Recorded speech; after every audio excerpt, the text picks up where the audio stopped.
outside players whose interest is to keep instability going in the region. I wonder in particular about where Russia stands in this.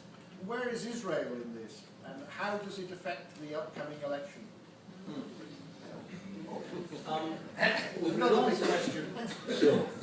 Well, two big questions. With regard to Russia, look, the issue of the Russian interest in instability is a complex one. Yes, the Russians have a certain interest in instability in the Middle East as a whole, which is why which they regard as the Western strategic backyard, and in the sort of very realist, so to speak, way in which the Russians look at foreign policy, they like to have a spoiler in the West's backyard in the shape of something like the Assad regime, so that when the West comes to make problems for Russia in its backyard, in Ukraine, in Georgia, or wherever, they can return the compliment, so to speak. But there's an important additional point to bear in mind here. The Russians like to have a spoiler, but they want that spoiler to be a dictatorship, preferably, which is stable. The Russians do not have an interest in political instability within Syria because they don't have an interest in Sunni Islamism taking hold and in jihadi organizations getting stronger, because they understand, or they consider, and I would say correctly, that this is something which will come back to bite them. If you strengthen, if Sunni Islamism takes hold and conquers sovereign ground in Syria, we are likely to see that, eventually impact back on the northern Caucasus and areas where Russia also faces Sunni Islamist insurgency. And by the way, we're starting to see this already. There are around 1,000, estimated to be around 1,000 fighters from the northern Caucasus, the Chechens, mainly Chechens, engaged with the Syrian rebellion, with ISIS, or mainly with ISIS. And these are, for those of you who know, I don't know the northern Caucasus well, but I know it well enough to know the reputation of the Chechens, and they are behaving in the way that you would expect them to behave in northern Syria, with a great deal of cruelty and with a great deal of military effectiveness as well.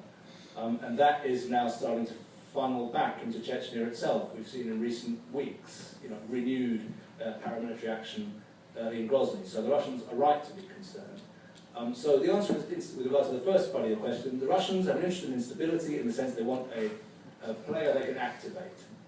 They don't have an interest in the opening up of areas to sort of de facto Sunni jihadi sovereignty in Syria or Iraq or anywhere else. They're worried about that. They would like that to end. They would very much like Assad to reconquer the entirety of the country so that they and he could get back to the pleasant business of making trouble for everybody else in the Levant. With regard to Israel, the issue is a bit complex because there was a strong lobby in Israel, as you're probably aware. You won't be surprised here, because you're probably aware that there was a strong lobby in Israel prior to the beginnings of the Syrian revolution, which was quite sympathetic to Bashar al-Assad. Not because of any sort of concern for his own personal welfare, but because he was regarded as the weakest, by them, as the weakest link in the Iran-led regional alliance, which Israel considers to be its main regional adversary. And so there were those, specifically within the Israeli military and security community, who considered that Bashar could be tempted away from that alliance. He wasn't ideologically committed to it, according to this reading, and therefore he might be tempted away from it through territorial inducements on, for example, the Golan Heights. So this lobby was quite strong in Israel in the years prior to the Civil War, and of course it vanished very quickly from influence once the Civil War started, because it ceased to be of a great deal of relevance.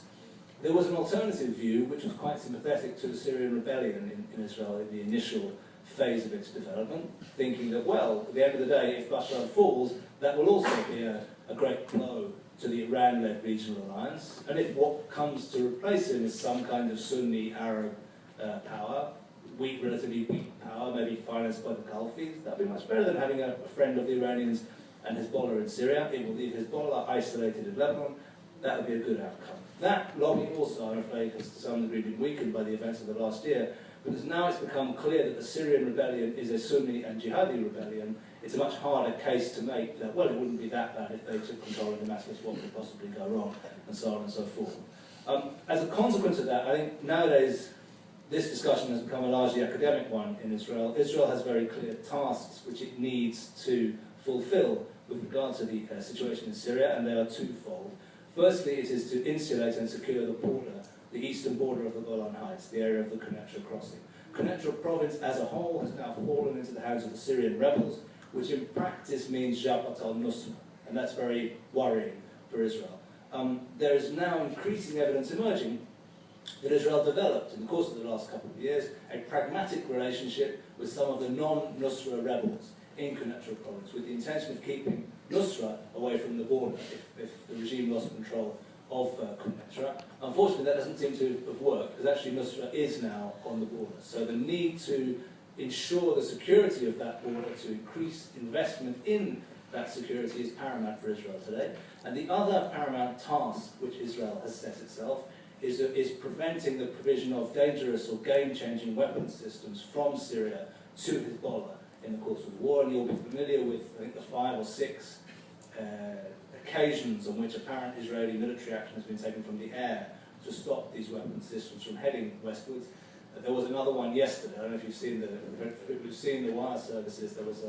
There has been reports of an air attack northwest of Damascus on weapons systems of one country. One report says S-300 anti-aircraft missiles. So the other thing facing Israel in the face of this ongoing chaos in Syria is to prevent an outcome which sees very advanced weapons systems being transferred from Syria over to Lebanon, increasing the ability of Hezbollah to hit Israel beyond the level which Israel finds itself able to tolerate.